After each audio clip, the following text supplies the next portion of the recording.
Hello friends, welcome to easy notes for your online study channel. आप सबके अपने YouTube channel पे आप सभी का बहुत बहुत स्वागत है।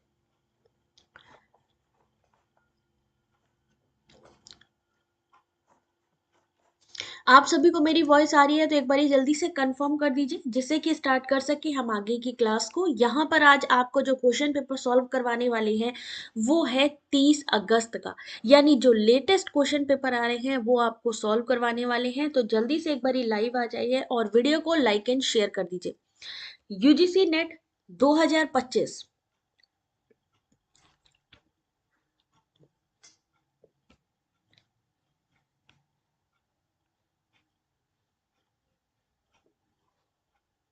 जल्दी से एक बारी कंफर्म कर दीजिए अगर आप सभी को मेरी वॉइस आ रही है, क्योंकि यहाँ पर स्टार्ट करेंगे 30 अगस्त के क्वेश्चन पेपर के साथ में। प्रॉपर आ रही है? जय महाकाल। स्टार्ट करते हैं आज के क्वेश्चन के साथ में। 30 अगस्त का क्वेश्चन पेपर है और आपने क्या करना है कि कॉपी पेंसिल लेके बैठना है। आज डीआई के क्वेश्चन भी हम लोग सॉल्व करते चलेंगे क्योंकि टाइम कम रह गया है। तो यहाँ पर 30 अगस्त 2024 लेटेस्ट जून के री एग्जाम का क्वेश्चन पेपर जो कि आपके अगस्त और सितंबर के बीच में हुआ था। क्वेश्चन नंबर 1 आप लोगों के सामने हम यहाँ पर शेयर करने वाले हैं, तो जल्दी से सब लोग लाइव आ जाइए। क्वेश्चन नंबर 1 ध्यान से देखिए। अभी क्वेश्चन नंबर 1 डीआई का क्वेश्चन यहाँ पर डाला हुआ है। सबको डीआई का क्वेश्चन प्रॉपर दिख रहा है? ध्यान से देख लीजिए एक बारी। डीआई का क्वेश्चन दिया गया है। अब इस डीआई के क्वेश्चन में क्या दिया गया है, अभी मैं आपको ऐसा करती हूँ, इसको बाद में सॉल्व करवाती हूँ, पहले हम आगे के क्वेश्चन पे चलते हैं, ठीक है। तो क्वेश्चन नंबर 6 आंसर करना शुरू करिए। अब जो फास्ट क्वेश्चन होंगे उनको पहले सॉल्व करना है। तो question number 6, sun rises in the east को ऐसे लिखा जाता है इस कोड में।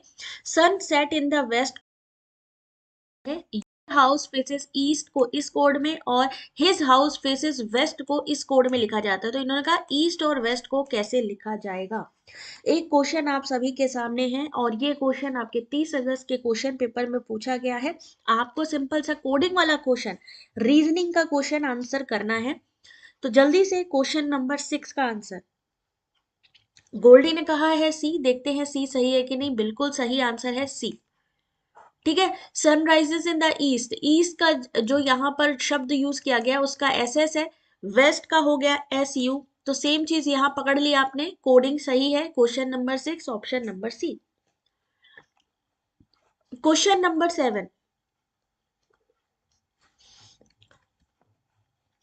क्वेश्चन नंबर 7 आप सभी के सामने आंसर करना शुरू करिए। भरत मुनि, पतंजलि, वाग्भट, ब्रह्मगुप्त, थिंकर और उनके बुक।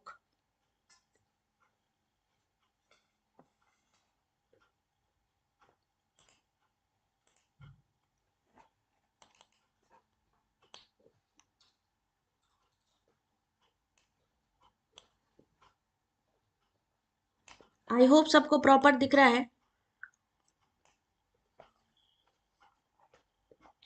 आंसर करिए इस क्वेश्चन का। क्वेश्चन नंबर है 7। अब आपको बताना है भरत मुनि किससे संबंधित है, पतंजलि, वाग्भट और ब्रह्मगुप्त। क्वेश्चन नंबर 7 सही answer option number A. Bharat मुनि किससे संबंधित है? नाट्य शास्त्र से। नाट्य शास्त्र, भरत मुनि नाट्य शास्त्र से, पतंजलि महाभाष्य से, वाग्भट किससे संबंधित है? अष्टा संग्रह से, और ब्रह्मगुप्त है ब्रह्म स्फुट सिद्धांत। क्वेश्चन नंबर आपके सामने 7 option number A. Question number 8 answer करना शुरू करिए क्योंकि सेम ऐसा ही पैटर्न आपके एग्जाम में आने वाला है। और जिसको भी नेट जेआरएफ चाहिए सबका ध्यान क्वेश्चन पे होना चाहिए, क्वेश्चन सारे सॉल्व होने चाहिए। क्वेश्चन नंबर 8, किस तर्कपूर्ण दोषपूर्ण युक्ति में न्याय तर्क के अनुसार अप्रमाणित मध्य पद शामिल है?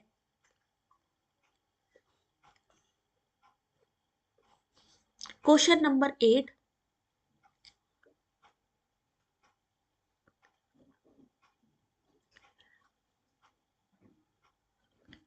चलिए क्वेश्चन नंबर 8 यहाँ पर स्क्रीनशॉट लेते चलिएगा क्योंकि ये जो क्वेश्चन पेपर जून 2024 के करवा रहे हैं इसकी पीडीएफ नहीं मिलेगी। जो क्लास अटेंड करेगा वो स्क्रीनशॉट ले सकता है। क्वेश्चन नंबर 8 सही आंसर है ऑप्शन नंबर सी। आकाश कमल सुगंधित है क्योंकि वह झील के कमल के समान ही होता है। इसमें अप्रमाणित मध्य पद शामिल है क्योंकि यहाँ पर आकाश कमल जैसी कोई चीज होती नहीं है, तो वो क्या है, अप्रमाणित मध्य पद है, उस चीज को प्रूव नहीं किया, आकाश कमल नहीं होता है। ये आज क्वेश्चन पेपर है शिवानी, 30 अगस्त का। अभी जो यूजीसी नेट का जो एग्जाम हुआ है, री एग्जाम हुआ है, 30 अगस्त 2024 का ये क्वेश्चन पेपर लेटेस्ट, जो कहीं भी नहीं है, कहीं भी नहीं है, सिर्फ एक्सक्लूसिव हमारे पास है। इंग्लिश और हिंदी में आपको एक्सप्लेनेशन मिल रहा है, तो पढ़ते जाइए। क्वेश्चन नंबर 9, सबसे अधिक जैविक ऑक्सीजन मांग होती है किसमें? विच of the following has the maximum biological oxygen demand, यानी ऐसी जगह बायोलॉजिकल ऑक्सीजन डिमांड क्या है, जहां पे ऑक्सीजन की सबसे ज्यादा जरूरत हो, जहां जीव ऑक्सीजन की डिमांड करते, तो क्या होगा वहां पे? क्वेश्चन नंबर 9, आपने कहा है बी, सही आंसर है डी, नगर निगम के जल मल का बहिष्कार, म्युनिसिपल सेवेज इन्फ्लुएंट। नगर निगम के जल मल का बहिस्त्राव में अधिकतम जैविक ऑक्सीजन बीओडी होती है। जैविक कचरे से होने वाले जल प्रदूषण को बीओडी के रूप में जाना जाता है। जैविक कचरे से होने वाले जल प्रदूषण को water pollution cause by organic waste is measured in terms of BOD. BOD is the amount of dissolved oxygen required by bacteria to decompose organic waste present in water. It is expressed of milligram of oxygen per liter of water. प्रति litre पानी में milligram oxygen में व्यक्त किया जाता है। Question number 10, question number 10 आप सभी के सामने, आंसर करना शुरू करिए अब। मुद्रण का आविष्कार होने के उपरांत इस सूचना की उपलब्धता निम्नलिखित के आविर्भाव के लिए उत्तरदायी थी। Question number 10, the availability of information after the invention of printing was responsible for the emergence of the following. ये जो क्वेश्चन पेपर आप देख रहे हैं कहीं भी अवेलेबल नहीं है, तो इसलिए क्वेश्चन पेपर का ये जो आप स्क्रीन पे देख रहे हो, स्क्रीनशॉट लेते चलिएगा। आपने कहा question number 10 option number B, देखते हैं सही है कि नहीं। सही आंसर है सी, मास मीडिया। मुद्रण का आविष्कार होने के उपरांत सूचना की उपलब्धता मास मीडिया के आविर्भाव के लिए उत्तरदायी थी। After the invention of printing the availability of information was responsible for the emergence of mass media. Correct answer option number C. गलत हो रहा है यहाँ पे, विशाल का सही है, बाकी गलत हो रहा है भाई, देखो ध्यान से। क्वेश्चन नंबर 11, कहां से क्वेश्चन है आपके ये? वीटास्कोप के विकास के कारण निम्नलिखित की शुरुआत हुई। कम्युनिकेशन, आईसीटी से क्वेश्चन है ये। अब देखिए किस तरीके का क्वेश्चन आ रहा है एग्जाम में। क्वेश्चन नंबर 11,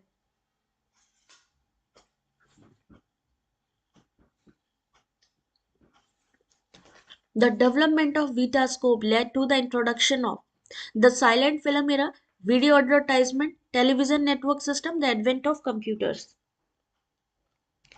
Question number 11,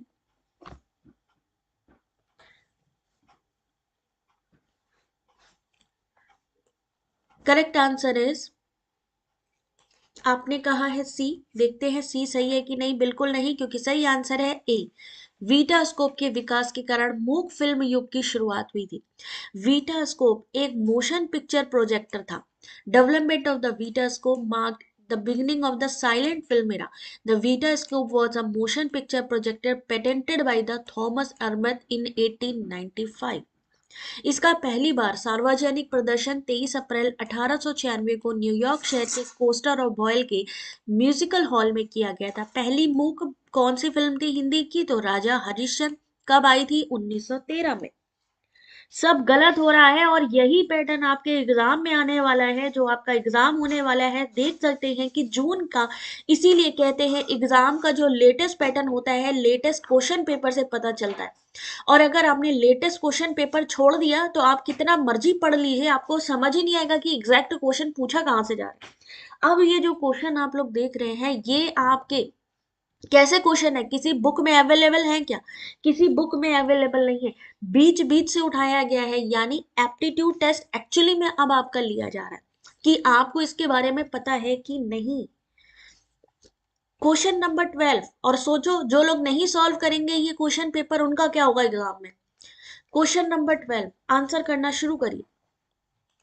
इसीलिए तो ये आपके सामने इंग्लिश हिंदी में लेकर आए हैं, कहीं भी अवेलेबल नहीं है, सिर्फ आप लोगों के लिए। तो भाई पार्टिसिपेट करिए, ज्यादा से ज्यादा लोग लाइक शेयर करिए, जिससे सबको पता चले कि एग्जैक्टली कैसा पैटर्न आया था, कौन सा वो सॉफ्टवेयर है जो डेटा फाइलों को ताला बंद कर ताला खोलने के बदले में वित्तीय भुगतान की मांग करता है। Question number 12। और इस क्वेश्चन का सही आंसर, यानी क्या करता है कि आपका डेटा ले लिया, अब उसने कहा कि जब तक आप पैसे नहीं देंगे, financial payment in exchange for unlocking them, जब तक आप पैसे नहीं देंगे हम आपका जो सिस्टम है जो हैक किया है वो आपको वापस नहीं देंगे। तो ऐसे में क्या होगा, ransomware. Question number 12 option number A ransomware. Explanation साथ में दिया गया है, पढ़ते जाना है, स्क्रीनशॉट लेते जाइए, क्योंकि इसकी पीडीएफ नहीं मिलेगी आपको। थोड़ा सा यहाँ मेहनत इसलिए कराने के लिए कह रहे हैं क्योंकि आप लोगों को एग्जाम पता चल सके कि एक्चुअली में कैसा आ रहा है। रैंसमवेयर क्या है, एक मेलिशियस सॉफ्टवेयर है that lock file in computer and demand ransom यानी फाइनेंशियल पेमेंट। ठीक है, the ransomware attack was first carried on the year 1989। 1989 में पहला रैंसमवेयर हमला हुआ था, एडवर्ड रिसर्चर जोसेफ पोप ने इसे अंजाम दिया था। अगला क्वेश्चन, क्वेश्चन नंबर 13। ये क्वेश्चन बहुत बार आया हुआ क्वेश्चन है, PYQ से उठाया हुआ। तो क्वेश्चन नंबर 13, टाइम मिलेगा सिर्फ 30 सेकेंड्स। उपनय निगमन उदाहरण प्रतिज्ञा यानी फोन से रिलेटेड है। अब आपको बताना है कि यहाँ पर क्या होगा क्वेश्चन का सही आंसर। P फॉर प्रतेजना, H फॉर ये आपका U फॉर उदाहरण, निगमन N फॉर निगमन, और उपनय, उपनय निगमन उदाहरण प्रतिज्ञा। क्वेश्चन नंबर 13, सही आंसर इस क्वेश्चन का ऑप्शन नंबर बी बिल्कुल सही जा रहे हैं। उपनय क्या होता है, सुकरात एक व्यक्ति जो निरपवाद रूप से नश्वर है। निगमन क्या है आपका, इसलिए निगमन जो सबसे लास्ट में गया, उदाहरण क्या चीज है, जो भी मनुष्य है वह पाइथागोरस के समान है, और प्रतिज्ञा सुकरात नश्वर है। क्वेश्चन नंबर 14,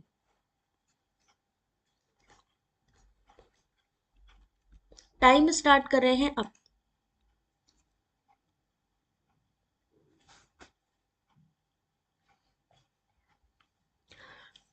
मानसिक आघात या अन्य भय सूचक घटनाओं से अभिप्रेरित भूलने को हम क्या कहते हैं।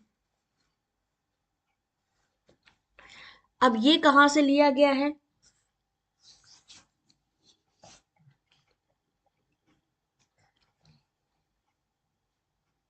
कौन सी यूनिट से लिया गया है।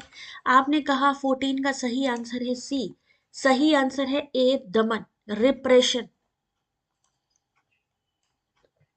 इस क्वेश्चन का सही answer option number A repression. Repression is the forgetting induced by the trauma और अदर फ्राइटनिंग इवेंट्स। मानसिक आघात अन्य भय सूचक घटनाओं से अभिप्रेरित भूलने को दमन कहते हैं। फ्राइड के सिद्धांत के अनुसार दमन मूलभूत तकनीक है, व्यक्ति विरोधों के द्वारा उत्पन्न चिंता से मुक्त होने के लिए इसका प्रयोग करते हैं। दमन सक्रिय मानसिक प्रक्रिया है जिससे व्यक्ति चिंता उत्पन्न करने वाले विचारों को अचेतन में डाल देता है। इसमें संवेगात्मक रूप से कष्टकर स्मृतियां भूलना अंतर्निहित है। रिप्रेशन।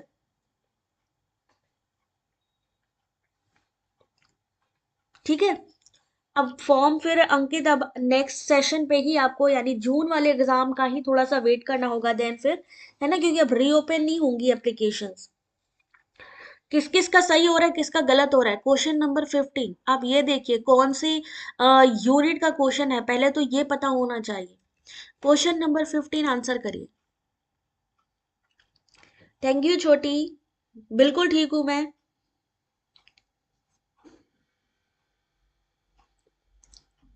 क्वेश्चन नंबर 15, ये आपके देखो, जिसको भी अभी भी आगे आने वाले एग्जाम भी देने हैं, चाहे जून का हो चाहे दिसंबर का हो, ये क्वेश्चन पेपर मस्ट है, क्योंकि ये लेटेस्ट पैटर्न है एग्जाम का। अगस्त 2024 जो यूजीसी नेट का री एग्जाम है वो पेपर, ये आने वाले सभी एग्जाम में दोबारा रिपीट हो सकता है। इसलिए जिन्होंने एग्जाम देना है, जो आने वाले एग्जाम देना चाहते हैं, पढ़ते चलिए। आप में से कहा है बी और डी, तो देखते हैं सही आंसर। 15 का सही आंसर है B, option number B, B C and D. B, C and D किसके बारे में बात हो रही है? मानव विषयों के वेब आधारित अध्ययन के संबंध में सही कथन कौन सा है? तो इसमें सहभागी की सुविधा के अनुसार आंकड़ों का संकलन किया जाता है। आंकड़ों का चयन स्वतः होता है, ऑटोमेटिकली होता है, और ये उन सहभागियों के संबंध में किया जाता है जो भौतिक रूप से अनुसंधानकर्ता की पहुंच से बाहर रह रहे हो। सही आंसर है बी। क्वेश्चन नंबर 16, रीजनिंग का एक क्वेश्चन है। 121 के बाद क्या आएगा आपको ये बताना है। Time start. जब हम लाइव सेशन पे क्वेश्चन करवा रहे हैं, वो क्वेश्चन एग्जैक्ट वो फॉर्मेट होता है जो एग्जाम में आता है, इसलिए क्वेश्चन को सॉल्व करते हुए चलिए।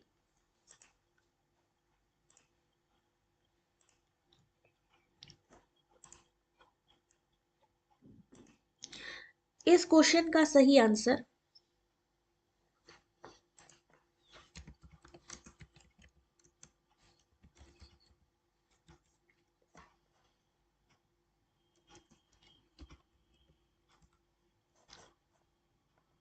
क्वेश्चन जल्दी जल्दी बताते चलिए भाई, टाइम नहीं है ज्यादा। और ये क्वेश्चन को छोड़ नहीं सकते हैं क्योंकि इनसे कई क्वेश्चन ऐसे होंगे जो रिपीट होंगे आपके क्वेश्चंस।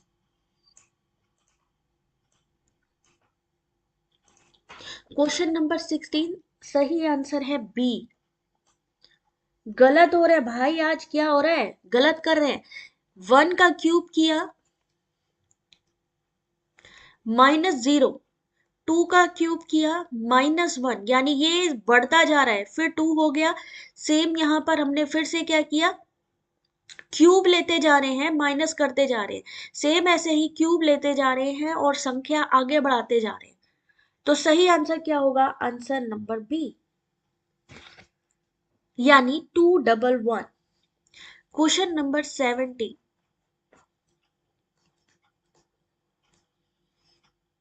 क्लास का मतलब स्क्वायर भी हो गया, ठीक है।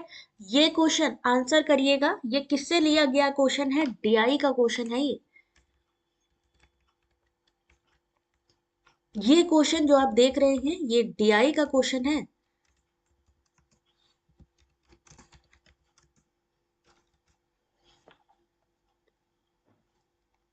क्वेश्चन नंबर 17 अच्छे से पढ़िए, सॉल्व करिए।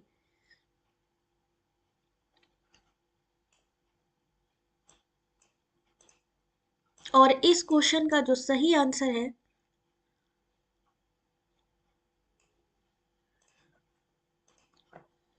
आपने कहा है बी। सही आंसर है डी। हे भगवान, गलत कर दिया भाई। सबसे पहले क्या आएगा यहाँ पे? सबसे पहले क्या आएगा? सबसे पहले आएगा स्क्वायर। जैसे कि मैंने क्लास के लिए बोला, सबसे पहले क्या आएगा? स्क्वायर। स्क्वायर के बाद क्या आएगा? रेक्टेंगल। रेक्टेंगल के बाद पॉलीगॉन आएगा और उसके बाद ज्योमेट्री आएगी। डिसेंडिंग गुणार्थ के घटते क्रम को व्यवस्थित कीजिए। Decreasing order of significance. Question number D. यहां पर ये आपके सामने किसके बारे में है? यहाँ पर गुणार्थ के घटते क्रम में व्यवस्थित करना है, तो सबसे पहले स्क्वायर आ गया, रेक्टेंगल आ गया, बहुभुज यानी पॉलीगॉन आ गया, और लास्ट में आएगा ज्योमेट्री। ये सारी चीजें किसके अंतर्गत आती है? ज्योमेट्री के अंतर्गत आती हैं। तो मेन कैटेगरी कौन सी है? ज्योमेट्री है, ठीक है ना। बॉर्डर टू नैरो, बिल्कुल सही ममीना। अगला क्वेश्चन, क्वेश्चन नंबर 18। और जिनका गलत हो रहा है वो सोचो कहां पर हम अभी चूक रहे हैं, कहां पे हमारा जो है क्वेश्चन सॉल्व क्यों नहीं हो पा रहा। क्वेश्चन नंबर 18,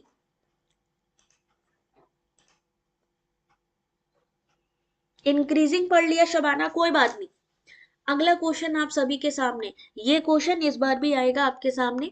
नामिक, जिसे हम नॉमिनल कहते हैं, पहला नॉमिनल है, ऑर्डिनल है, इंटरवल है और रेशियो है। नॉमिनल है ये, ठीक है। आंसर करना शुरू करिए।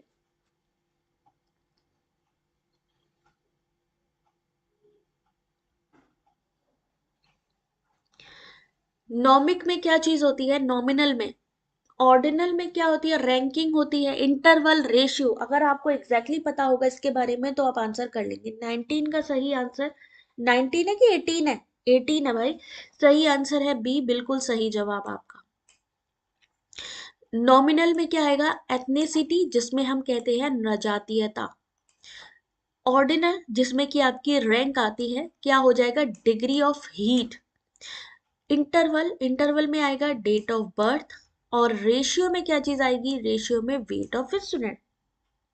सही आंसर है B. Question number 90।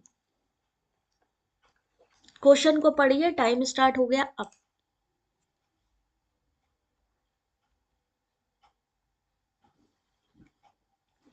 Anglo Indian की स्थापना कलकत्ता के वर्ष 1816 में किसके द्वारा की गई थी? अंतराल, जन्म तिथि, दो भी अगर ऑप्शन अगर आपको मैचिंग में आ गए तो बाकी के सॉल्व कर लेंगे आप।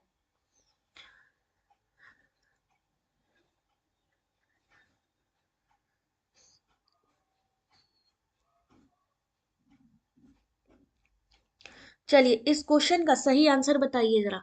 एंग्लो इंडियन विद्यालय कब की बात की गई है? आजादी से पहले की बात करी गई है। आजादी से पहले की पूछा गया है क्वेश्चन यहाँ पे। तो क्वेश्चन नंबर 19, सही answer option number D, Calcutta के लोगों द्वारा।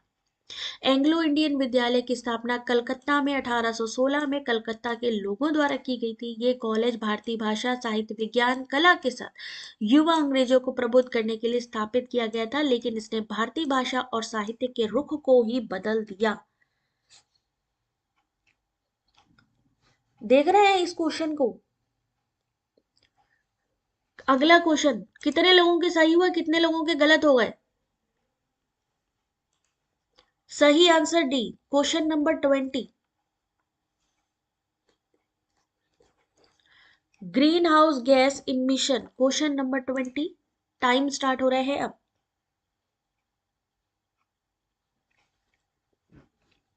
निम्नलिखित देशों में किन देशों को क्योटो नवाचार में 2012 तक अपने ग्रीन हाउस उत्सर्जन को 1990 के स्तर से 5% घटाने के लिए किया गया था?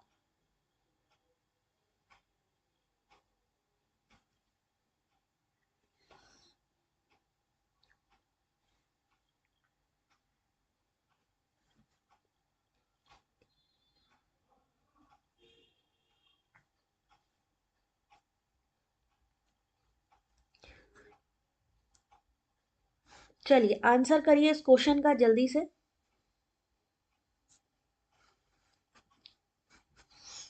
क्वेश्चन नंबर 20, सही आंसर देखिए option number A, C and D।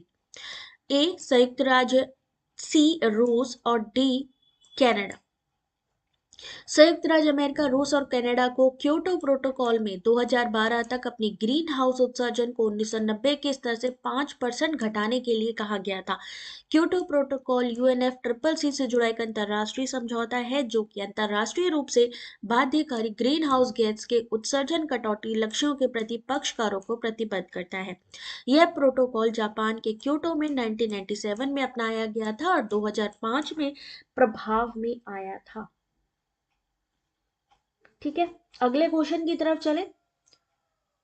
यहां तक आपको समझ में आया कि कैसा पैटर्न है एग्जाम का? किसको किसको समझ में आ गया यहां तक का? क्वेश्चन गलत हो रहे हैं स्वाति? अभी आपको समझ में आ रहा है कि ये क्वेश्चन क्यों करवाए जा रहे हैं आज आपको?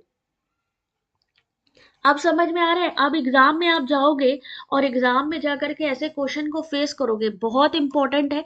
क्योटो प्रोटोकॉल से संबंधित था, ये आपके एक्सप्लेनेशन में पहले भी दिया गया है, लेकिन हम क्या करते हैं कि ऊपर ऊपर के ये क्वेश्चन को पढ़ लिया, एक्सप्लेनेशन पढ़ते ही नहीं है। तो इसलिए आज के इस एक्सप्लेनेशन को पढ़ना जरूरी है, इसीलिए मैं आप लोगों से कह रही हूँ स्क्रीनशॉट लेते जाओ। होता क्या है कि जब हम लोग कोई चीज बनाते हैं ना तो उसकी वैल्यू होती है, और जब वही चीज हमें फ्री में मिल जाती है, जब हमें लगता है अरे यार PDF मिल गई है, तो हम पढ़ते नहीं है। तो जब आप स्क्रीनशॉट लोगे तो आपको उस चीज की वैल्यू होगी। पोखन नहीं आ रहा है समझ में? अब सोचो, एग्जाम एग्जाम देना है आपने। 21 क्वेश्चन नंबर। अब देखिए जरा, फ्रेम, फ्रेम कॉन्सेप्ट है। फैंडम, असत्य चेतना यानी फॉल्स कॉन्शियसनेस, और शैली यानी कि स्टाइल। कम्युनिकेशन से क्वेश्चन है ये वाला। क्वेश्चन लेवल वेरी नाइस, मैंने नहीं सेट किया जुल्फी, एग्जाम में आया ये क्वेश्चन 30 अगस्त को। यानी ये जो चीज आप देख रहे हैं ऑलरेडी पूछी गई चीजें हैं। जून का री एग्जाम जो पेपर कहीं नहीं है वो यहाँ पर आज आप सॉल्व कर रहे हैं, तो इसलिए सॉल्व करते चलिए। रसगुल्ला ऑप्शन नंबर बी, तो देखते हैं सही है कि नहीं। सही आंसर है डी, जुल्फी का सही है। फ्रेम क्या हो जाएगा, फ्रेम में सामाजिक निम्रत हो जाएगी, यानी सोशल कंस्ट्रक्टेड फ्रेम। फैंडम क्या चीज होती है, फैंडम में आएगा ऑर्गेनाइज्ड सब कल्चर, यानी संगठित उप संस्कृति। असत्य चेतना, असत्य चेतना में क्या आएगा आपका, the believe that people are deceived if they blindly accept, किसी चीज को आंख बंद करके एक्सेप्ट करना असत्य चेतना के अंतर्गत आएगा। वही शैली यानी कि जो स्टाइल आती है वो किस में आती है, संदेशों का एक ऐसा वर्ड जो सुस्पष्ट विशेषताएं साझा करते हैं। क्वेश्चन नंबर 22 सॉल्व करिए, टाइम मिलेगा 30 सेकेंड। अब यहाँ पर अब आप देखो जरा सा कि क्वेश्चन आप सॉल्व कर पा रहे हो कि नहीं कर पा रहे हो। क्वेश्चन नंबर 22,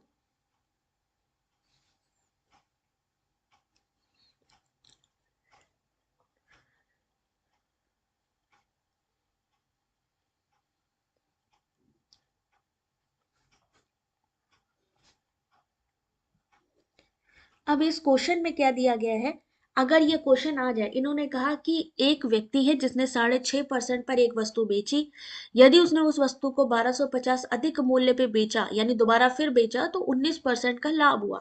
तो उस वस्तु का लागत मूल्य क्या है, ये पहले नहीं कर। अब मैं पहले कहाँ से करा देती भैया, यूजीसी नेट के री एग्जाम में क्वेश्चन पेपर आया हुआ है। इस बार लाइव एग्जाम सेशन लग रहा है, बिल्कुल है ना जुल्फी। अब देखो इसका आंसर, क्वेश्चन के साथ आंसर मिल रहे हैं, ये सबसे बड़ी बात है, स्क्रीनशॉट लेते चलिएगा। अब इन्होंने कहा है कि 6.5% के लाभ पर एक वस्तु बेची। अब 6.5 को अगर आप ऐसे भी लिख सकते हो, या 6/1/2 ऐसे भी लिख सकते हो 6.5 को, या फिर 13/2 भी लिख सकते हो। तो सिंपल सा सेलिंग प्राइस का फॉर्मूला लगाना है। 13 जो लाभ है कितना निकला, 6.5, 6.5 को हमने पलट दिया, 6 दूनी 12, मल्टीप्लीकेशन और +1, तो 13/2 हो गया। तो 100 था क्योंकि नीचे, तो 200 हो गया। अब दो संख्या निकलेंगी सेम, ये जो तरीका इस्तेमाल किया है सेम वही 19 पे भी इस्तेमाल करना है, तो 19 119 200, सिंपल सा वही चीज यहाँ पर भी होनी है। आपस में दोनों को क्या करना है, माइनस करना है। इन दोनों में उन्होंने बोला कि कितनी यहाँ पर मूल्य में बेचा, 1250, इन दोनों को आपस में माइनस करेंगे, बाई नीचे क्या होगा, 200 1250 निकलेगा कितना, 10,000, यानी हमारा जो कॉस्ट प्राइस है, जो लागत मूल्य है, वो निकलेगा ऑप्शन नंबर यहाँ पे 10,000। लेकिन यहाँ पर इस क्वेश्चन को एनटीए की तरफ से ड्रॉप कर दिया गया था, यानी कि आप सभी को अगर आपने अटेम्प्ट किया होगा क्वेश्चन तो 2 मार्क्स मिले होंगे। यानी इतना करने के बाद पता चला कि यहाँ पर क्वेश्चन ही ड्रॉप हो जाता है। क्वेश्चन नंबर 23, ये क्वेश्चन बहुत आसान है, ध्यान से देखो। प्रतिगिप्तियां यानी प्रपोजिशन गलत या सही हो सकती हैं, प्रतिगिप्तियां वैध या अवैध हो सकती हैं, प्रपोजिशन। एक वैध युक्ति में केवल सत्य आधारिकाएं यहाँ शामिल होती है, एक वैध युक्ति अवश्य सत्य निष्कर्ष होना चाहिए, एक वैध तर्क में इसकी आधारिकाएं सत्य हैं तो निष्कर्ष असत्य नहीं हो सकता। कहाँ से है, एग्जाम की डेट हो सकता है तमिलनाडु साइड की बढ़े, बट अभी बाकी सब्जेक्ट की बढ़ने की चांसेस नहीं है, क्योंकि वहां पर पोंगल मनाया जाता है, तो उस वजह से वहां पर हो सकता है। अब ये क्वेश्चन देखो, हमने कहा चलो हम पिछले क्वेश्चन को छोड़ देते हैं कि मैम मेरे को नहीं आ रहा, अब आगे के क्वेश्चन को भी तो सॉल्व करना पड़ेगा। उनके लिए हम क्या करेंगे, आपने कहा है ए और डी, तो 23 का सही आंसर क्या होगा, ऑप्शन नंबर ए, यानी only A and E. Proposition और स्टेटमेंट, स्टेटमेंट कैसी हो सकती है, गलत या सही, ट्रू और फॉल्स। हमारे सामने स्टेटमेंट वाले क्वेश्चन आते हैं ना, अभी ये वाला क्वेश्चन है क्या, स्टेटमेंट ही तो है कि इसमें कौन सा स्टेटमेंट है सही या गलत। तो स्टेटमेंट कैसे होते हैं, स्टेटमेंट ट्रू या फॉल्स होते हैं।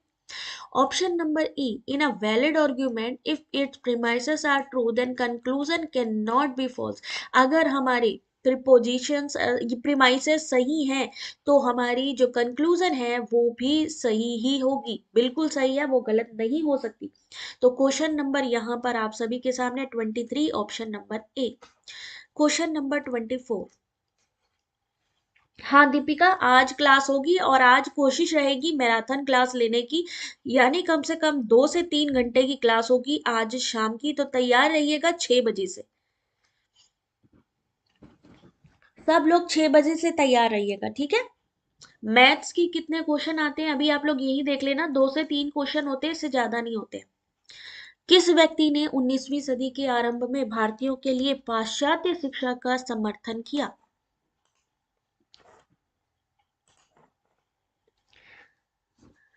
Who among the following persons supported Western education for Indians in the early 19th century? और अभी क्या है ना कि अभी आपको ये दोनों क्वेश्चंस दिखाई दे रहे हैं एग्जाम में, आपको या तो हिंदी दिखाई देगा या इंग्लिश दिखाई देगा। आपके ऊपर ऑप्शन मिलेगा स्क्रीन में ही कि अगर आप चाहो तो उसको आप कन्वर्ट करके इंग्लिश में भी देख सकते हो या कन्वर्ट करके हिंदी में भी, लेकिन स्क्रीन पे केवल एक ही क्वेश्चन दिखेगा, या तो हिंदी वाला या इंग्लिश वाला। 24 का सही आंसर ऑप्शन नंबर ए, राजा राम मोहन राय, बिल्कुल सही answer. 25 question number.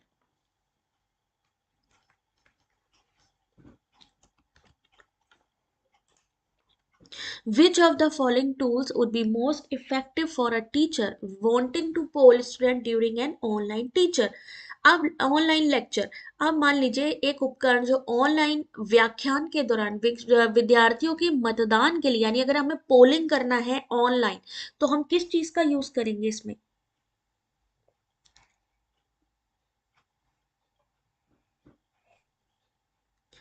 Online polling के लिए हम इसमें से किसका यूज करेंगे? 25 का सही आंसर है सी, बिल्कुल सही जवाब है। पोल एवरीवेयर, बिल्कुल सही है। ऑप्शन नंबर सी, स्ट्रॉ पोल, ये भी सही है। मेंटीमीटर, ये भी सही है। और सर्वे मंकी, ये भी सही है।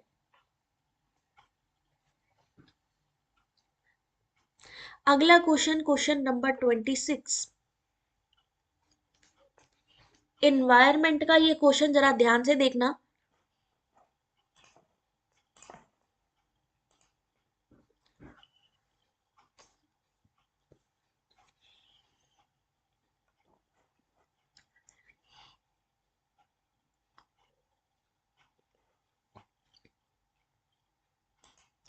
क्वेश्चन है कि what is the correct sequence for risk assessment of environmental contaminants?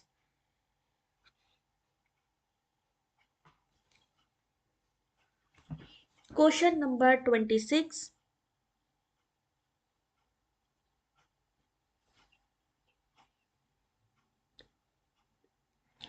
और इस क्वेश्चन का जो सही आंसर है, क्वेश्चन को पढ़ना जरूरी है, एग्जाम का पैटर्न आप लोग देख ही रहे हैं। सही आंसर ऑप्शन नंबर ए, जो करेक्ट सीक्वेंस है वो क्या है? सबसे पहले हम क्या करेंगे? संकट की पहचान करेंगे, यानी रिस्क, सबसे पहले आइडेंटिफिकेशन ऑफ क्राइसिस, संकट की पहचान। उद्भाषण आकलन, उद्भाषण आकलन यानी कि एक्सपोजर असेसमेंट करेंगे। Dose response estimation, risk characteristics, risk assessment. ये ध्यान से देख लेना क्योंकि हो सकता है इनमें से काफी क्वेश्चन आप लोगों के आने वाले एग्जाम में रिपीट भी हो जाए, क्योंकि ये लेटेस्ट 30 अगस्त का क्वेश्चन पेपर है और इसके अभी तक क्वेश्चन पेपर एनटीए की साइट पे अवेलेबल ही नहीं है। तो हो सकता है ये क्वेश्चन आपके आने वाले एग्जाम में रिपीट भी किए जाए। Question number 27।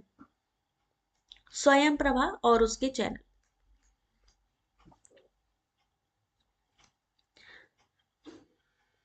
Channel number 10, channel number 11, channel number 12 और 13, इसमें कौन कौन सी चीजें पढ़ाई जाती है?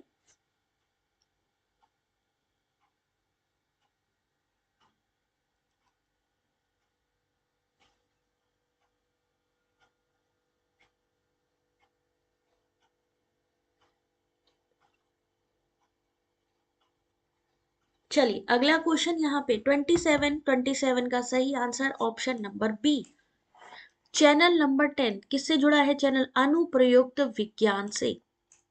यानी अप्लाइड साइंस से। चैनल नंबर 11 सामाजिक विज्ञान और मानविकी, social science humanities. Channel number 12 किससे संबंधित है, मूल और अनुप्रयोग यानी बेसिक अप्लाइड साइंस। और चैनल नंबर 13 वोकेशनल शिक्षा या फिर कह सकते हैं प्रोफेशनल एजुकेशन। क्वेश्चन नंबर 28, ये क्वेश्चन कहाँ से लिया गया क्वेश्चन है, कोई बता सकता है कि कौन से यूनिट से लिया गया क्वेश्चन है?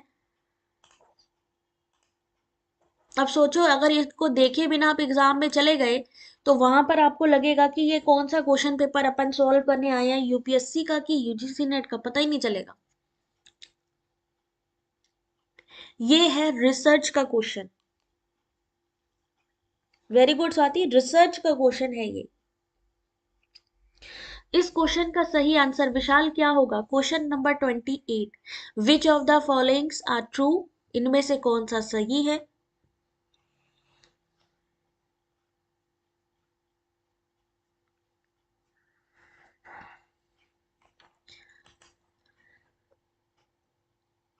क्वेश्चन नंबर 28 देखिए, सही आंसर ऑप्शन नंबर सी यानी ए एंड सी ओनली। अब इसके लिए आपका कॉन्सेप्ट क्लियर होना चाहिए कि नहीं होना चाहिए, चीजें आपको समझ में आनी चाहिए। दिए गए आंकड़ों का औसत महत्तम प्रेक्षण से कम और दिए गए आंकड़ों के लघुत्तम प्रेक्षण से अधिक है। यदि दिए गए आंकड़ों के सभी प्रेक्षणों में x की वृद्धि होती है तो उनके औसत में भी x की वृद्धि हो जाती है। क्वेश्चन नंबर आप सभी के सामने 28, सही answer C. Question number 29, chronological order में लगाना है अथॉरिटी पर्सन को जो रिलेट करते हैं higher education in India.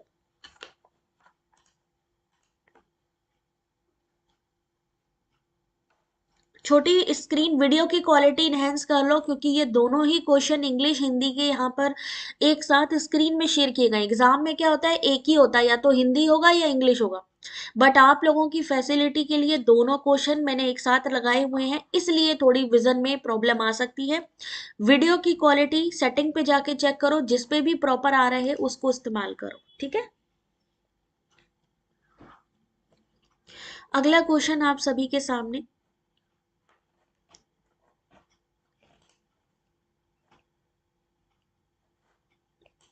Question number 29, सही आंसर है सी। सबसे पहले क्या आएगा, लॉर्ड डलहौजी 1848 से 1856, लॉर्ड कैनिंग 58 से 62, लॉर्ड रिपन 80 से 84 और लास्ट में है लॉर्ड कर्जन 1905 तक। अभी ये भी क्वेश्चन नहीं प्रॉपर दिख रहा है छोटी? बाकी सबको प्रॉपर विजन आ रहा है? जिसको प्रॉपर विजन आ रहा है एक बार थम्स अप कर लो, क्योंकि नेटवर्क इशू होगा फिर छोटी, नहीं तो फिर अगर बाकी सबको दिख रहा है और अगर आपके में इशू आ रहा है तो नेटवर्क इशू भी हो सकता है। चलो अगला क्वेश्चन, क्वेश्चन नंबर 30। अब ये बताओ कहां से लिया गया क्वेश्चन है। Which of the following are the main characteristics of self directed student in a self directed learning. Self directed जो खुद से हम पढ़ रहे हैं, क्लियर है आप लोगों को, दिख रहा है? छोटी फिर अपना देखो जरा सेटिंग, किस में किस वजह से इशू आ रहा है, अगर मौसम खराब होगा तभी भी आ रहा है, क्योंकि बाकी लोगों को क्लियर आ रहा है, यानी यहां से सही चीजें जा रही हैं, आगे कहीं इशू हो रहा है। टीचिंग एप्टीट्यूड का ये क्वेश्चन आप सभी के सामने। अब टीचिंग एप्टीट्यूड हम लोग पढ़ते हैं कि इतना इजी है, इजी है। अब जरा यहाँ पर बताओ, सेल्फ डायरेक्टेड मतलब जब हम खुद से कोई चीज सोचते हैं, एक बच्चा जो खुद से अपने दिमाग से चीजों को करने की कोशिश करता है, तो उसमें क्या क्या चीजें होती है, वही चीज पूछी है, तो सही आंसर है डी, ये सभी चीजें। यानी उनमें अभिप्रेरणा होती है, व्यक्तिगत लक्ष्यों को चयन करने की क्षमता होती है, आत्मानुशासन होता है, अपना मूल्यांकन करने की योग्यता होती है और अधिसंज्ञानात्मक यानी मेटा कॉग्निटिव स्किल होती है। ये सारी चीजें पाई जाती हैं जब हम सेल्फ डायरेक्शन की बात करते हैं, ये सारी चीजें। अगला क्वेश्चन 31, आपको बताना है कि इनमें से कौन सा गलत जो है यहाँ पर मैचिंग दी गई है। ऑप्शन आपके सामने है,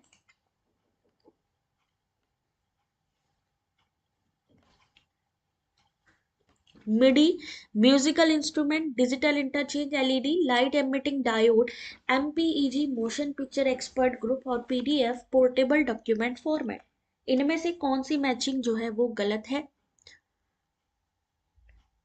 क्वेश्चन नंबर जरूर डालिए।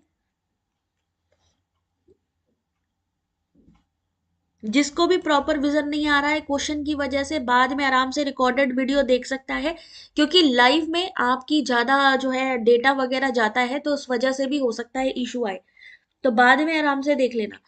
31 का सही answer option number A, MIDI.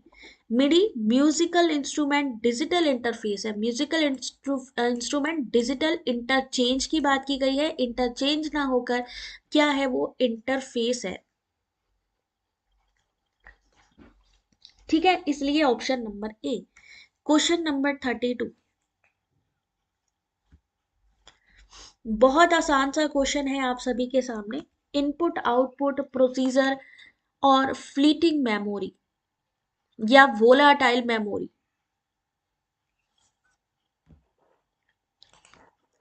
Fleeting memory यानी वोलाटाइल मेमोरी।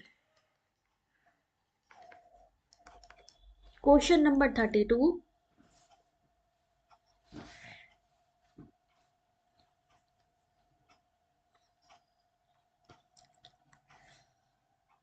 दीपिका ने कहा है बी, देखते हैं सही है या नहीं।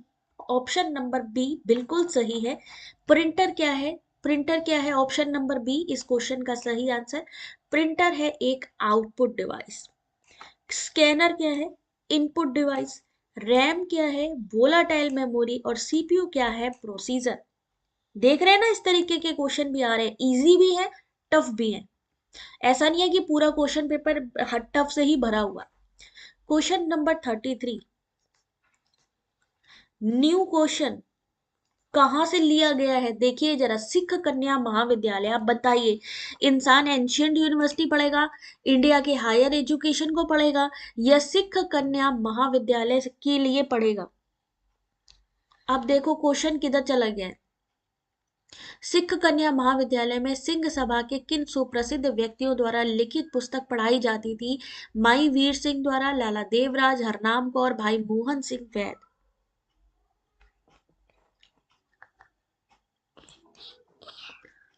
Question number 33, option number B A and D, माई Vir Singh. Option number D, Bhai Mohan Singh वैद। सिख कन्या महाविद्यालय में सिंह सभा के भाई वीर सिंह, भाई मोहन सिंह वैद द्वारा लिखित पुस्तक पढ़ाई जाती थी। सिंह सभा आंदोलन मुख्य रूप से सिखों के सामाजिक, धार्मिक, नैतिक, शैक्षिक उत्थान से संबंधित था, और यह आंदोलन 1870 के दशक में पंजाब में शुरू हुआ था। मतलब यार, लेवल देखो आप एग्जाम का, सच में जिन्होंने एग्जाम दिया होगा। हम लोग कह रहे हैं ना कि इस बार का जो जून का री एग्जाम पेपर बड़ा वैसा आया वैसा आया, तो अब देख करके लग रहा है कि सच में बच्चा किधर से पढ़ेगा। ऐसा लग रहा है ये यूपीएससी का पेपर दे दिया गया है कि कहीं से भी भैया हम पूछेंगे इसको। यूपीएससी का पेपर लग रहा है पूरा का पूरा, लग ही नहीं रहा है कि ये यूजीसी नेट का एग्जाम है। पहले क्या होता था कि 5 साल के क्वेश्चन पेपर पढ़ लो तो वहां से काफी हद तक क्वेश्चन पेपर कवर हो जाते थे। अभी भी पीवाई क्यों आते हैं, लेकिन वो आते हैं ओनली 50%, बाकी के सारे नए क्वेश्चन डाल रहे हैं लोग। लेवल देखो यार आप। क्वेश्चन नंबर 34, देखो अब ये पीवाई क्यू से डाला है। 34 क्वेश्चन नंबर, आंसर करिए। लग ही नहीं रहा है कि वो एग्जाम है। और इंसान अगर सोचे ना, विदाउट सिलेबस, बिल्कुल सही बात है, सिलेबस से परे जा रहा है बिल्कुल। मतलब अगर आप एक बुक पे डिपेंडेंट हो गए हो ना, तो मतलब सोचो कि कितना ही कर पाओगे, मुश्किल से 20% या 30%, मुश्किल से।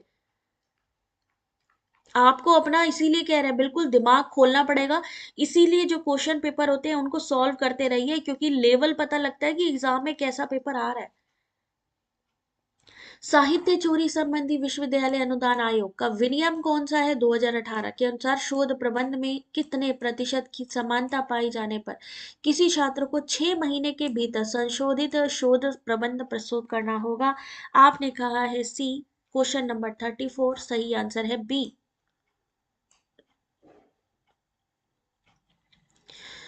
13% साहित्यिक चोरी 2018 के अनुसार शोध प्रबंध 13%, स्तर 1 10 से 40% की समानता पाई जाने पर किसी छात्र को 6 महीने के भीतर संशोधित शोध प्रबंध प्रस्तुत करना होगा। स्तर 2 यानी कि लेवल 2 में क्या होता है, 40%, 10% से 60%। कोई अंक क्रेडिट नहीं दिया जाएगा। संशोधन 1 से 18 महीने के बीच दोबारा, और वहीं आप लेवल 3 पे चले जाएंगे, यानी जो लास्ट है उसमें 60% से ऊपर।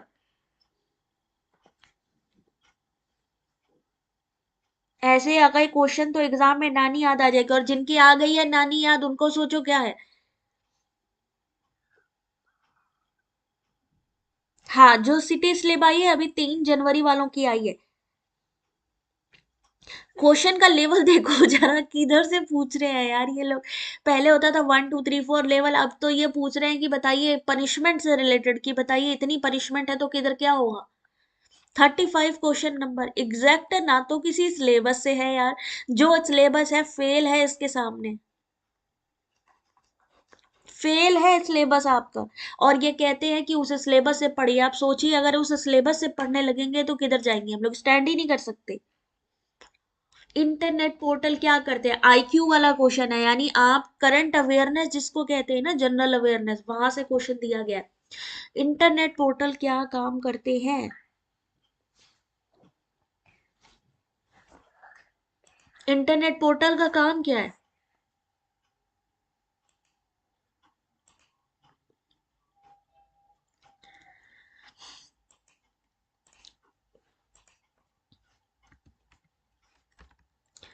आंसर करो भाई, क्वेश्चन को पढ़ेंगे नहीं तो हम आंसर कैसे करेंगे। आंसर करने के लिए क्वेश्चन पढ़िए पहले।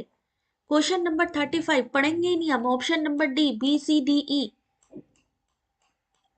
पहले को एलिमिनेट कर दीजिए, लोक मनोरंजनकर्ता के समान, इसको हटा दीजिए, एलिमिनेट कर दीजिए बाकी के सारे option. Similar to magazine with large circulation, similar to TV network, same as site of notified course material, same as the user home page, choose home page के समान। अगला क्वेश्चन, क्वेश्चन नंबर 36। भाई साहब question number 36, inquiry based learning approach.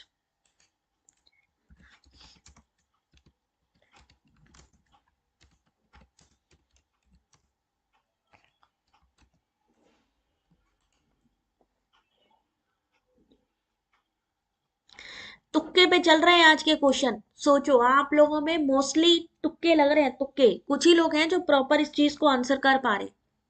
Inquiry based learning approach from step 1 to peak, arrange in a sequence, यानी 1 से लेके 5 तक के अनुक्रम में व्यवस्थित कीजिए। पूछताछ आधारित। 36 का सही आंसर ऑप्शन नंबर सी। फिर से उड़ गए हैं यहाँ पे भाई, जुल्फी का सही है, बाकी सारे उड़ गए यहाँ पे। बिल्कुल विकेट एकदम, जैसे वो इंडिया की क्रिकेट टीम है ना कि एक बार बोल्ड होना शुरू हुए तो पूरी की पूरी टीम आउट हो जाती है, सेम चीज है। तो यहाँ पर देखिए सही आंसर सबसे पहले क्या आएगा, अभिविन्यास, ओरिएंटेशन, कंसेप्चुलाइजेशन, संप्रत्ययीकरण। फिर आएगा एक्सप्लोरेशन, अन्वेषण, अन्वेषण के बाद क्या आएगा, कंक्लूजन, कंक्लूजन के बाद में क्या आएगा, लास्ट में आएगा ऑप्शन नंबर ए, चर्चा।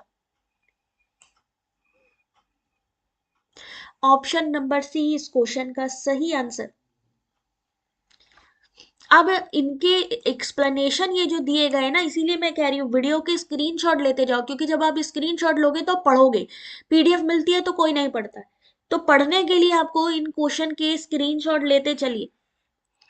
37, अभी तो पार्टी शुरू हुई है, ये देखो भाई 37। अब आप इसका आंसर करो जरा। ब्रेड ली की, मुझे तो लग रहा है एनटीए में पता नहीं किसको बैठा दिया गया है, कोई यूपीएससी की तैयारी कराने वाला मुझे लग रहा है कोई है जिसने ये जो है ना क्वेश्चंस डाले हैं। राधा, कितने क्वेश्चन सही हो रहे हैं। 37, सॉफ्टवेयर शीर्षक केवल अनुप्रयोग सॉफ्टवेयर के ही उदाहरण है। Which of the following software title are example of application software, इनमें से बताइए एप्लीकेशन सॉफ्टवेयर कौन से हैं, सिर्फ जो एप्लीकेशन सॉफ्टवेयर है। 83% कह रहे हैं, बैंड बज गई भाई। अगला क्वेश्चन देखो भाई, जल्दी से आंसर करते चलो।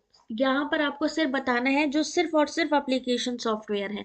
37 का आपने कहा है बी, सही आंसर है भगवान सी, ए एंड सी यानी एम एस एक्सेल और ऑप्शन नंबर सी एडोब और फोटोशॉप। सिर्फ इन्होंने कहा केवल सॉफ्टवेयर टाइटल और example of application software only, A and C. सही आंसर सी इस क्वेश्चन का। फिर से लुढ़क गए। MS Excel, Adobe Photoshop are example of application software. Application software is a group of programs that are designed for a specific task. Software is developed as per the requirement of the institution, person or task. Question number 38, ये पहले पूछा जा चुका है, PYQ है। एक अनुसंधानकर्ता, answer करिए question number 38 का। एक अनुसंधानकर्ता किसी जनसंख्या के संबंध में अध्ययन करता है, उसे कुछ परिणाम प्राप्त होते हैं। अब वह इन परिणामों को किसी भिन्न जनसंख्या के साथ सामान्यीकृत या जनरलाइजेशन करना चाहता है। इसके लिए उसके मापन को में निम्नलिखित दर्शाया जाना चाहिए। क्या दिखाना चाहिए? बाकी सारे सिस्टम सॉफ्टवेयर हैं। वेरी गुड प्रतीक।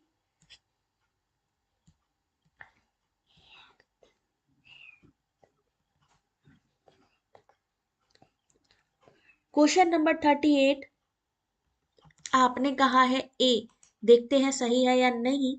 सही आंसर है ए, बच गए भाई, बाह्य वैधता।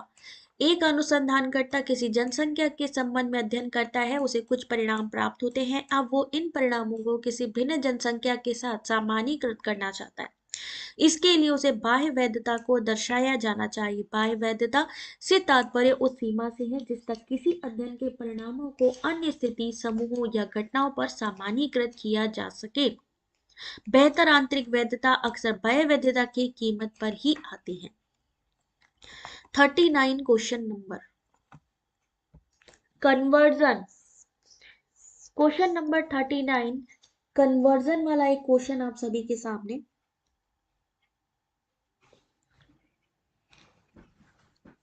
यदि आधार संख्या m संख्या प्रणाली में LM संख्या L को दर्शाती है, तो दशमलव संख्या प्रणाली में रूपांतरित किए जाने पर निम्न संख्या में आरोही क्रम में पहचान करिए। यानी आपको कैलकुलेशन बढ़ा दी गई है, इनको आपको डेसिमल में कन्वर्ट करना है और डेसिमल में कन्वर्ट करके बताइए कि कौन सबसे पहले आएगा, कौन बाद में आएगा। डिसेंडिंग ऑर्डर में लगाना है भाई, यहाँ पे अवरोही क्रम में लगाना है। यानी जो सबसे बड़ा है उसको पहले लगाइए, जो सबसे बड़ा है उसको सबसे हाईएस्ट पहले लगाइए और जो सबसे लो है उसको लास्ट में लगाइए। ये एक्सपेक्टेड क्वेश्चन नहीं है सिद्धार्थ, ये क्वेश्चन अभी 30 अगस्त में पूछे गए क्वेश्चन है। 30 अगस्त 2024 यूजीसी नेट जून री एग्जाम के क्वेश्चन पेपर हैं जो दोबारा रिपीट हो सकते हैं। यहां तक कि अगर एक्सप्लेनेशन पढ़ेंगे तो भी आप लोगों के काफी हद तक क्वेश्चंस कवर हो जाएंगे। अब इन क्वेश्चन को सॉल्व कैसे करेंगे? क्वेश्चन नंबर 39 ध्यान से देखिए, सही आंसर है डी। कैसे? सबसे पहले 123 का यहाँ पर बेस क्या है 7, पहले का बेस है 7, फिर 3, फिर 6 और फिर 5। सेम चीज सॉल्यूशन करेंगे। जब भी हमें डेसिमल में बदलना होता है तो हम क्या करते हैं, जो भी हमारी संख्या, जैसे लिखा इन्होंने 123, ठीक है, कौन सी संख्या यहाँ पर करी है इन्होंने 7, इसको हमें क्या कन्वर्ट करना है, डेसिमल में कन्वर्ट करना है। तो 7 को ले लिया, पहली संख्या है हमारी 3, तो हम क्या करेंगे 7 पहले 0 से स्टार्ट करेंगे, ठीक है, मल्टीप्लाई करेंगे किससे, ये पहला कौन सी संख्या है 3, फिर करेंगे प्लस, फिर दूसरी संख्या क्या है 7, 7 को ही लेंगे, 7 0 7 1, दूसरी संख्या है 2, फिर क्या करेंगे प्लस, फिर हम 7 की 2 0 से स्टार्ट होगी, आगे बढ़ती जाएगी जितनी भी संख्या है, अब क्योंकि लास्ट संख्या है 1 तो 1 को लिख देंगे। अब इसका सॉल्यूशन निकालिए, तो पहले 7 7 या 49 इंटू 1 करेंगे तो 49 ही आएगा, प्लस 2 7 या 14, 14 का अगर आप मल्टीप्लाई करोगे 1 में कितना आएगा 14 ही आएगा, इंटू जब हम 3 और इंटू 7 करेंगे कितना आएगा, ये हम 7 की अगर 0 बोल रहे हैं यानी ये 1 के बराबर होता है, ये कितने होता है 1 के बराबर, तो ये कितना हो जाएगा 3, 3 into 1 कितना हो गया, 3 हो गया। तो यहाँ पर जो सही आंसर होगा 66। सेम ऐसे ही पैटर्न यहाँ पर चलेगा, 66, 49, 80, 51। तो सही आंसर क्या होगा, 80, 66, 51 और 49, ऑप्शन नंबर डी। 7 की पावर अगर 0 है तो उसको हम कैसे कैलकुलेट करेंगे, 1। और जो डिजिट है, मान लीजिए हमारी यहाँ पर 3 दी, 3 को फिर 7 की डिग्री वहां पर 0 है तो उसको हम 1 मान लेंगे। तो यहाँ पर सही आंसर 3 into 1, 3 हो गया। अगला क्वेश्चन, क्वेश्चन नंबर 40। ये क्वेश्चन पहले पूछा जा चुका है, ग्रीन मफलर।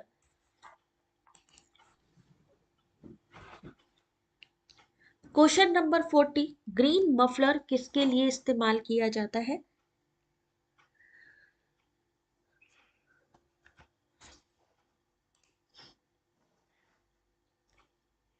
आपने कहा है सी, देखते हैं सही है कि नहीं। बिल्कुल सही जवाब है। ध्वनि प्रदूषण को कम करने के लिए सड़कों के किनारे हरे पौधे लगाना ग्रीन मफलर कहलाता है।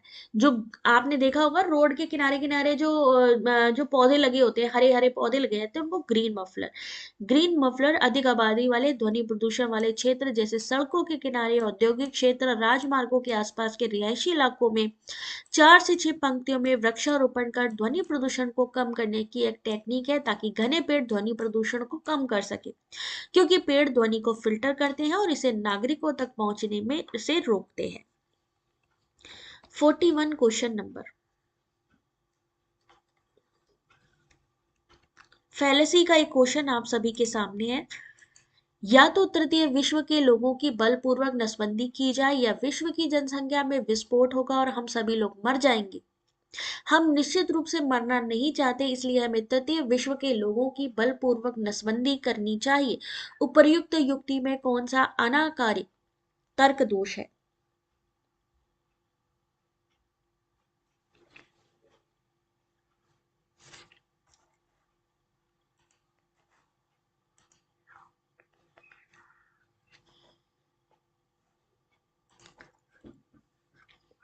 अनकंसिडर्ड जनरलाइजेशन, स्लिपरी स्लोप, असत्य द्विभाजन यानी फॉल्स डिकोमी, या फिर व्यक्तिगत आक्षेप एड ह्यूमिनम।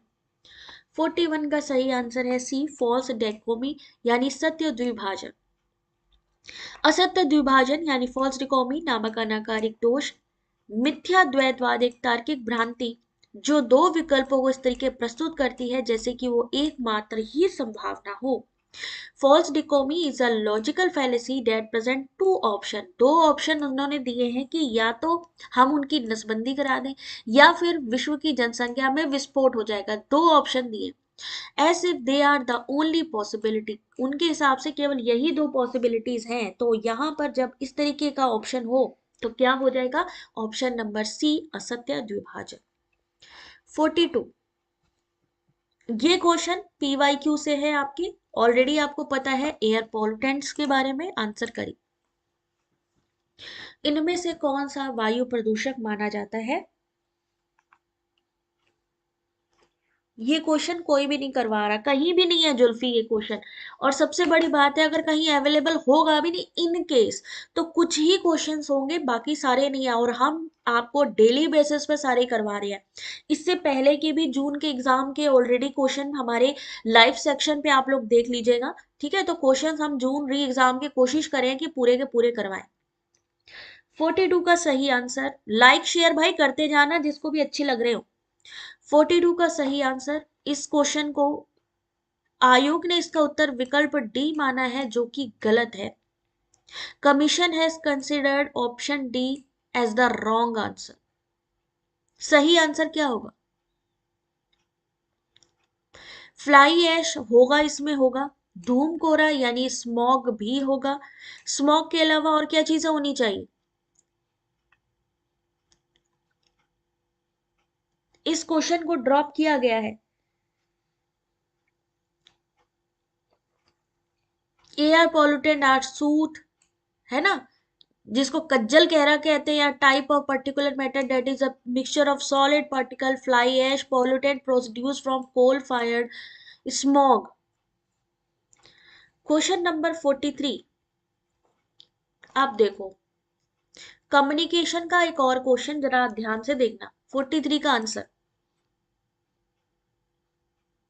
धुंध नहीं आएगा मेरे ख्याल से, धुंध एयर पोल्यूशन में नहीं आएगा।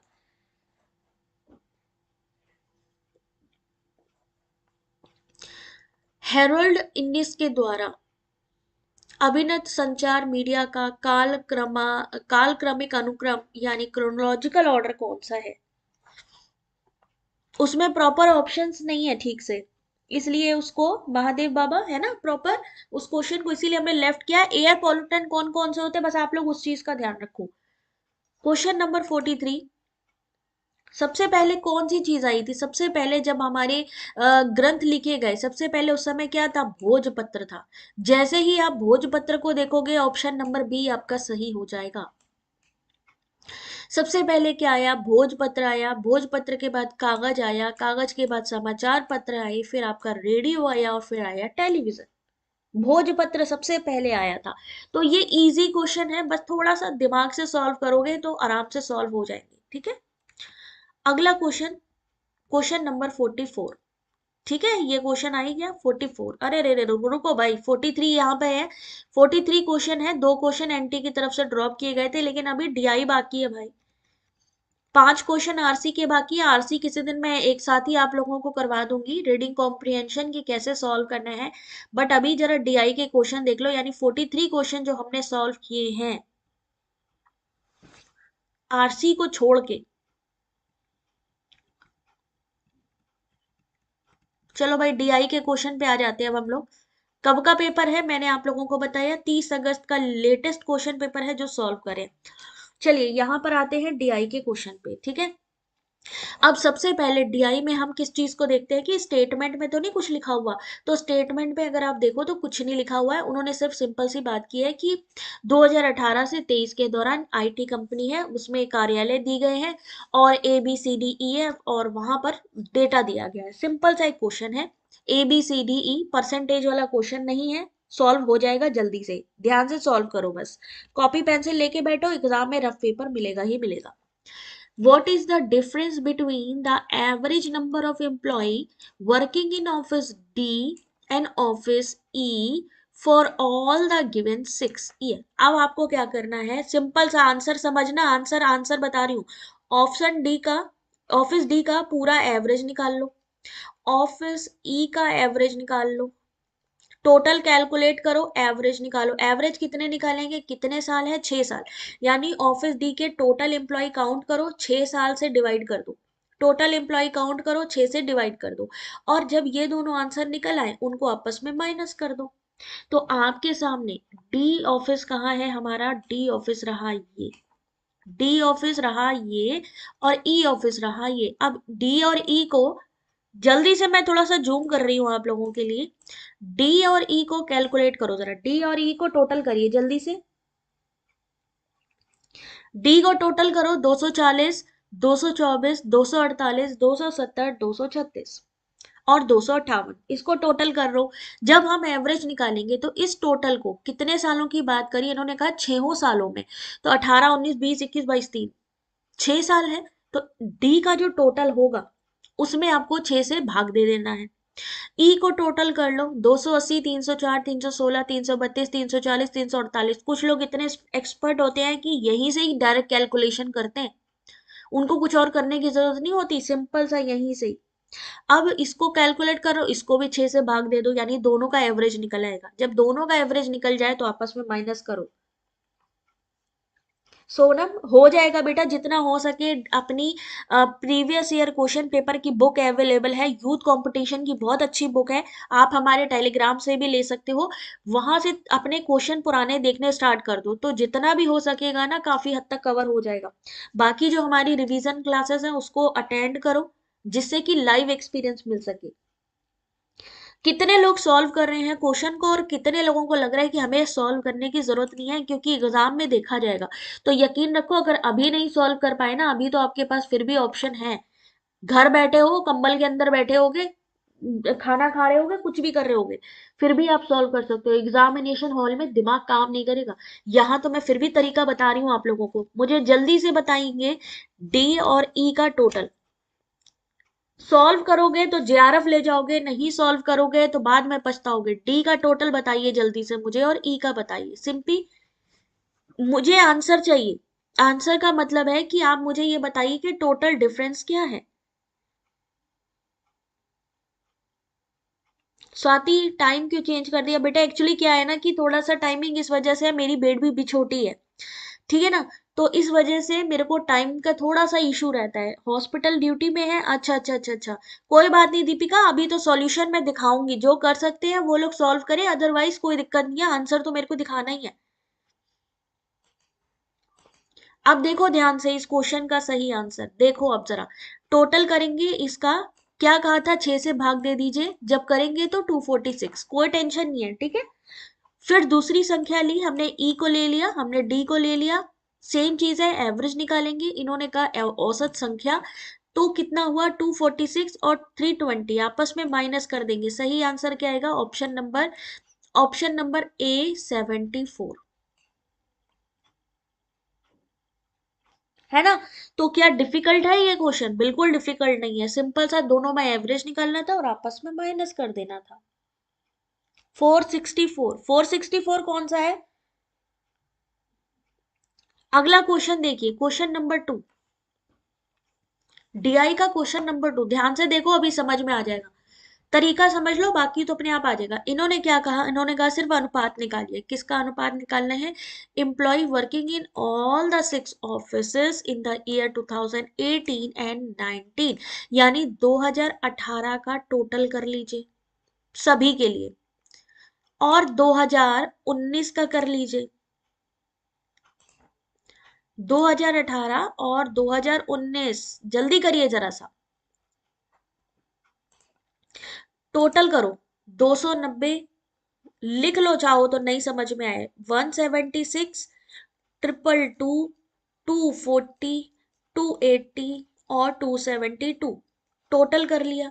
सेम ऐसे ही 2019 का कर लिया, 256, 152, किसके लिए पूछ रहे हैं हम, ईयर के लिए, ईयर के लिए कैसे चलेंगे, ऐसे चलेंगे, और हम जब हम section wise A B C D चलेंगे तो ऊपर से नीचे, 240, 224 और 304, 264, टोटल कर लो इसका और इसका, और बस अनुपात निकालना है, डिवाइड करना शुरू करो इन लोगों को। 2 का सही आंसर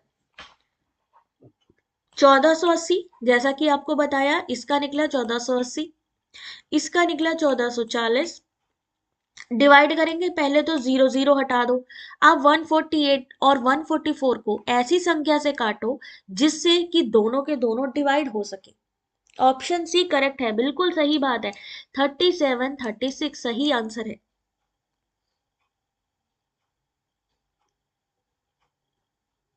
संजीव बिल्कुल सही। दो से देखो, सिंपल सी संख्या, आप दो से भी इसको काट सकते हो, दो में 148 आ गया, 144, सॉल्व करना शुरू करोगे समझ में आ जाएगा।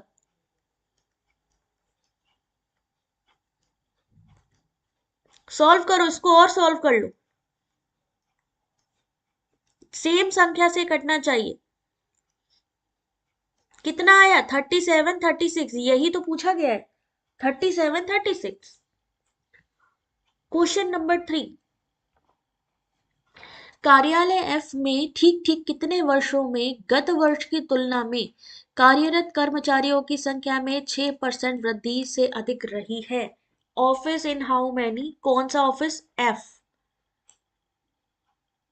एफ ऑफिस में ठीक ठीक कितने वर्षों में गत वर्ष की तुलना में कार्यरत कर्मचारियों की संख्या में 6% से अधिक की वृद्धि हुई है?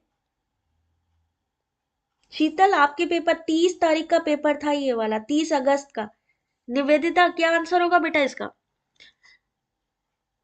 कैसे निकालेंगे, जब हम पिछले वर्ष की तुलना करेंगे, तो पहला हमारा वर्ष है 272, अब यहाँ पर 2017 का निकाल नहीं सकते, अब हम क्या करेंगे 2019 से निकालना शुरू करेंगे। कैसे निकालेंगे, जो भी हमारा 2019 है, मान लीजिए 264 है, ठीक है, 272 माइनस 264 अपॉन किसको लिखेंगे, पिछला साल, यानी 272 इंटू करो 100, देखो कितना परसेंटेज बढ़ा।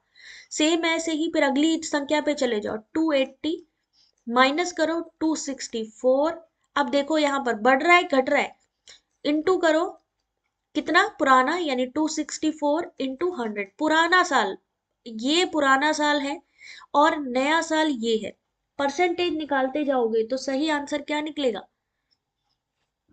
ये हो गया 2019, ये हो गया 20, सेम ऐसे ही 21 का निकालिए, 280 के बाद 252, तो ये संख्या यहाँ पर तो नहीं हो सकती क्योंकि यहाँ घटा है, इन्होंने वृद्धि की बात की है, तो वृद्धि इसमें हुई है। फिर आगे 252, 292 कितनी हुई है? 292, 300, तो 6% की वृद्धि देखनी है आपको केवल। तो क्वेश्चन नंबर यहाँ पे सही आंसर है ऑप्शन नंबर बी 2। सबसे पहले 2019 से 20 के बीच में कितनी हुई? सेम चीज आपको 264 इंटू 100 बताया था, तो 6.06 की। दूसरी 21 से 22 में, 21 से 22 वाला कौन सा हो गया? 252, 292, क्योंकि 280 के बाद 252 घटा है ना, तो फिर यहाँ पर जो हमारी वृद्धि है 6% से ज्यादा, तो यहाँ पर सही answer option number B. Question number 3 option number B. Question number 4 इन्होंने लिखा है 2020 के लिए। 2020 कहाँ है हमारा? ये रहा 2020, ठीक है। The number of employ working in office is approximately percent less than the number of employ working in all the 6 office together. 2020 में कार्यालय सी के बारे में बात करी गई है, कार्यालय सी की बात करी गई है कि सी में कार्यरत कर्मचारियों की संख्या सभी 6 कार्यालयों में मिलकर उसमें कार्यरत कर्मचारियों की कुल संख्या से कितने प्रतिशत कम है।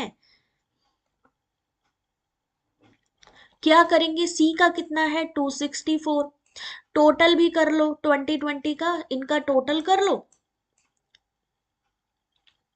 टोटल करो और डिवाइड करो। अजय क्या होगा आंसर? सी। क्वेश्चन नंबर 4 सही आंसर है डी। 264 ऑलरेडी सी के लिए निकला ही था, ठीक है। फिर मैंने कहा आप इन सब का टोटल कर लो, इन सब का टोटल करेंगे आएगा 1572। जब हमें परसेंटेज निकालना है तो हम क्या करेंगे? 1572 टोटल संख्या, डिफरेंस कितना निकालेंगे? दोनों को आपस में माइनस करेंगे, कितना कम है, किससे डिवाइड करेंगे? जो टोटल संख्या है इंटू 100। जब भी हमें परसेंटेज निकालना है तो 100 को मल्टीप्लाई करना ही है। 83.2%, यानी ऑप्शन नंबर डी लगभग। जब भी लगभग हो तो पॉइंट में आंसर आ सकता है, सही आंसर है D. Question number 5 last question of DI. What is the ratio, अब रेशियो पूछा है, of the number of employ working in office A to the number of employ working in office B in all the 6 year, यानी A का total कर लो, B का total कर लो और अनुपात बताओ जल्दी से। Question number 5, very good rasgulla, बिल्कुल सही है। अब क्वेश्चन नंबर 5, ए का टोटल करो, बी का टोटल करो, जैसे मैंने अभी डिवाइड करना बताया था ना कि सेम संख्या से डिवाइड होगा। ऑप्शन सी, जुल्फी ने कहा है ऑप्शन सी 1911, सही आंसर है बी 41 41 26। 1804 आया, 1144 आया, हम इसको डिवाइड करेंगे तो 41 26।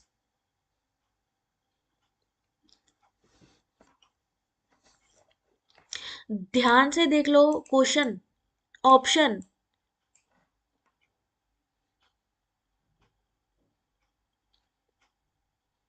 ठीक है, यहां तक समझ में आ गया?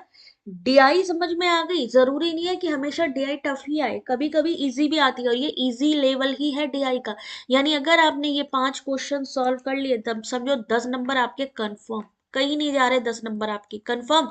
आरसी वहीं से ही आपको आंसर निकल आएंगे, तो 10 नंबर वहां से भी आरसी कंफर्म हो जाएगा। आरसी भी मैं करवा दूंगी, रीडिंग कॉम्प्रिहेंशन आपको खुद समझ में आ जाएगा कि एक्चुअली में ज्यादा टफ नहीं है। कुछ क्वेश्चन टफ हैं, कुछ क्वेश्चन आपके आईक्यू बेस हैं, कुछ क्वेश्चन आपके अवेयरनेस से। अब ये जैसे ये क्वेश्चन आपका दिया गया कंप्यूटर बीटा स्कोप गया, ये अवेयरनेस के क्वेश्चन है, करंट अफेयर के लिए उन्होंने कहा है, करंट अफेयर कहें या फिर हम अवेयरनेस कहें, तो ये सारी चीजें हैं। क्वेश्चन 43 हमने सॉल्व कर लिए हैं। रीडिंग कॉम्प्रिहेंशन हमारी बाकी है। रीडिंग कॉम्प्रिहेंशन हम एक क्लास लगाएंगे, 4-5 इकट्ठे आपको सॉल्व करवा देंगे। तो जिसको भी ये समझ में आया हो, क्वेश्चन लेवल मॉडरेट था। हम लोग कहते हैं ना कि जब हम लोग एनालिसिस आती है मॉडरेट लेवल था, तो मॉडरेट लेवल क्या है? वो यही है, ठीक है ना। तो अब मिलेंगे हम आपसे 6 बजे, क्योंकि 6 बजे से होगी हम लोगों की मैराथन क्लास, ठीक है। 6 बजे से कोशिश यही रहेगी 6 बजे से हो। इन केस अगर नेटवर्क इशू होता है तो फिर मैं टाइम कंफर्म कर दूंगी। जो भी गाइस हमें सपोर्ट करना चाहते हैं तो यूपीआई आईडी के थ्रू हमारी मेंबरशिप ले सकते हैं, जो कि सिर्फ 299 है। ठीक है, मिलते हैं नेक्स्ट क्लास में। आई होप कि क्वेश्चन अच्छे लगे होंगे आप लोगों को, स्क्रीनशॉट लेते रहिए। चलिए मिलते हैं भाई नेक्स्ट क्लास में, तब तक अपना ध्यान रखिए, take care, God bless you, और स्क्रीनशॉट लेते जाइएगा। गलत हो गया संजीव, कोई बात नहीं, दोबारा सॉल्व करो, क्वेश्चन को सॉल्व करो दोबारा, या नंबर बदल के सॉल्व करो, ठीक है। चलो मिलते हैं नेक्स्ट क्लास में, तब तक अपना ध्यान रखिए, take care, God bless, thank you everyone.